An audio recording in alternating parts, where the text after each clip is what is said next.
Alright guys, what's up? It's Tim. Today we're going to be going over how I winterize the lawnmower. Stick around.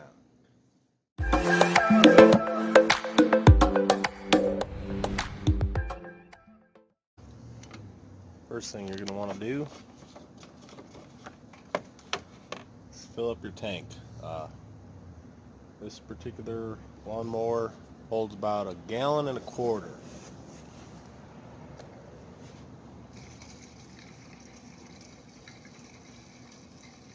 You want to store it full.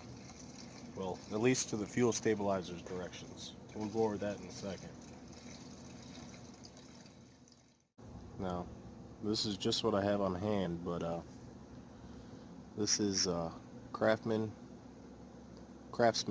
fuel stabilizer, and it says on here to use 1 ounce for every gallon of gasoline. And you got about 1.25 gallons, so we need about 1.25 ounces.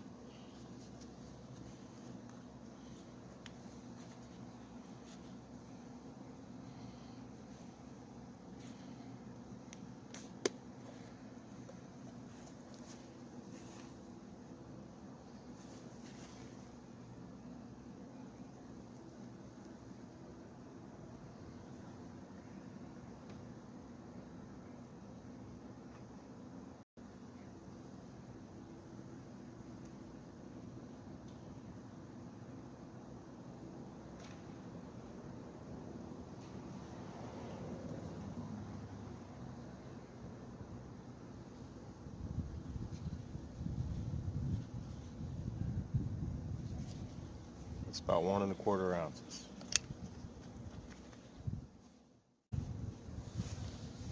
Now what you're going to want to do is get on this bad boy and ride it for about 10-15 minutes so all that fuel gets mixed up in there and it gets through all the lines.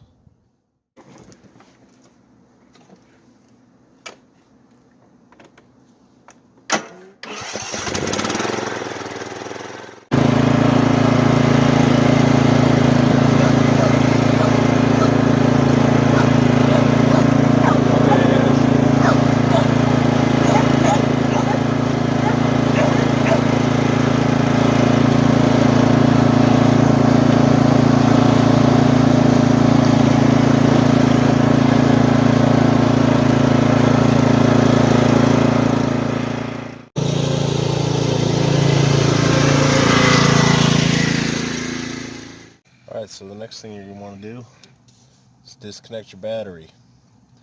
You're going to want to disconnect both terminals, and just using a open-end adjustable and a regular wrench, some channel locks. And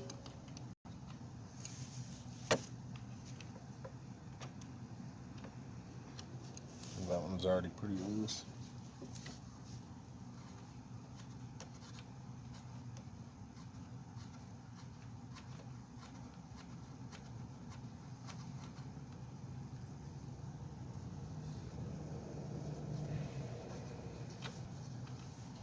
You want to make sure to keep all this stuff intact so you don't lose them in the spring.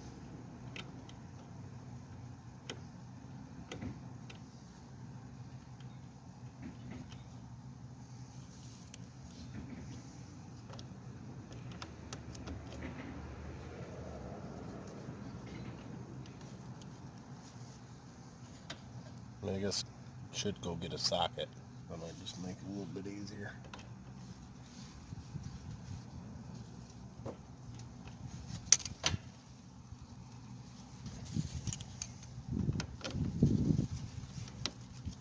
That wasn't that bad actually.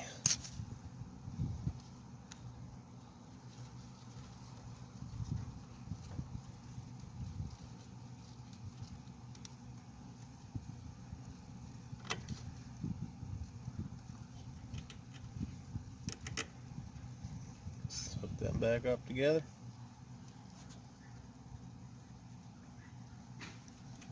Push them out of the way. we will have to get a socket for this guy in here.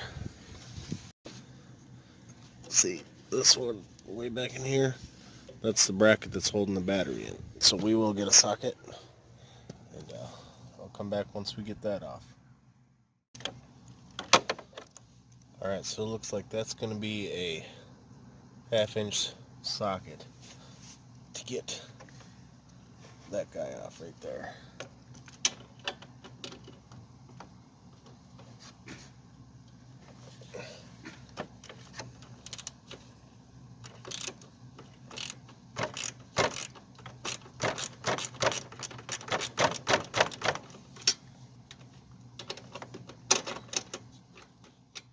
Alright, that little bracket comes out. And the battery is home free.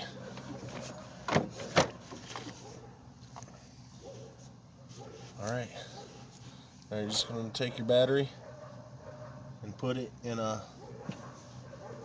safe, dry place for the winter until spring comes.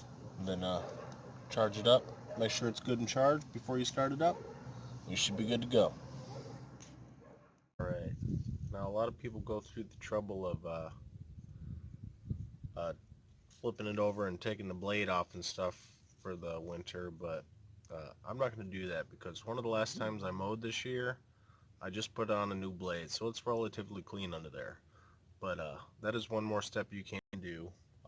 You could take the blade off and you know, get it nice and sharp, but I've only used it, this new blade, maybe 2 times since we did this, so that one's probably good. But I hope that helps somebody out there, and I thank you all for watching, and I'll see you on the next one. Cheers.